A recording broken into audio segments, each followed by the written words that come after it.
Mateo, unang kabanata. Ang aklat ng lahi ni Hesukristo, na anak ni David, na anak ni Abraham. Naging anak ni Abraham si Isaac, at naging anak ni Isaac si Jacob. At naging anak ni Jacob si Juda, at ang kanyang mga kapatid. At naging anak ni Juda kay Tamar si Fares at si Zara. At naging anak ni Fares si Esrom. At naging anak ni Esrom si Aram. At naging anak ni Aram si Aminadab. At naging anak ni Aminadab si Naason. At naging anak ni Naason si Salmon.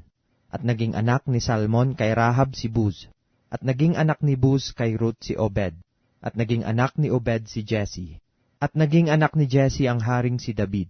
At naging anak ni David si Salomon, doon sa naging asawa ni Urias.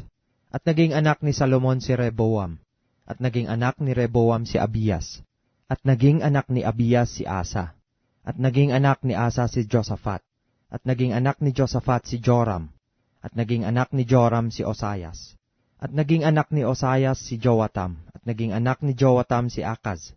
At naging anak ni Akaz si Ezekias. At naging anak ni Ezekias si Manases. At naging anak ni Manases si Amon. At naging anak ni Amon si Josias. At naging anak ni Josias si Jeconias at ang kanyang mga kapatid, ng panahon ng pagkadalang bihag sa Babilonya. At pagkatapos ng pagkadalang bihag sa Babilonya, ay naging anak ni Jeconias si Salatiel. At naging anak ni Salatiel si Zorobabel. At naging anak ni Zorobabel si Abiud. At naging anak ni Abiud si Eliakim. At naging anak ni Eliakim si Azor. At naging anak ni Azor si Sadok. At naging anak ni Sadok si Akim. At naging anak ni Akim si Eliud. At naging anak ni Eliud si Eleazar. At naging anak ni Eleazar si Matan. At naging anak ni Matan si Jacob. At naging anak ni Jacob si Jose, asawa ni Maria, na siyang nanganak kay Jesus, na siyang tinatawag na Kristo. Sa makatuwid, ang lahat ng mga salit-saling lahi buhat kay Abraham hanggang kay David ay 14 na salit-saling lahi. At buhat kay David hanggang sa pagdalang bihag sa Babilonya ay 14 na salit-saling lahi. At buhat sa pagkadalang bihag sa Babilonya hanggang kay Kristo ay 14 na salit-saling lahi. Ang pagkapanganak nga kay Hesukristo ay ganito. Nang si Maria na kanyang ina ay mag-aasawa kay Jose, bago sila magsama ay nasumpungang siya'y nagdadalang tao sa pamamagitan ng Espiritu Santo. At si Jose na kanyang asawa, palibhasa'y lalaking matuwid, at ayaw na ihayag sa madla ang kanyang kapurihan, ay nagpasyang hiwalayan siya ng lihim.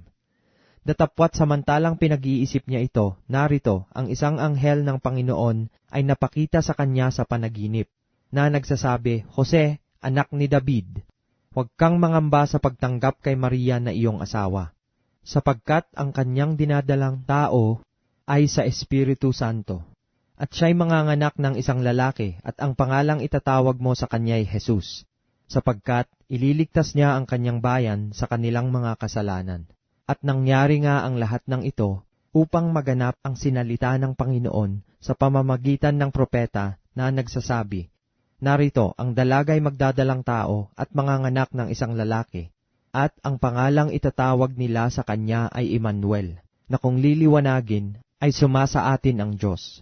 At nagbangon si Jose sa kanyang pagkakatulog at ginawa niya ang ayon sa ipinag-utos sa kanya ng anghel ng Panginoon, at tinanggap ang kanyang asawa.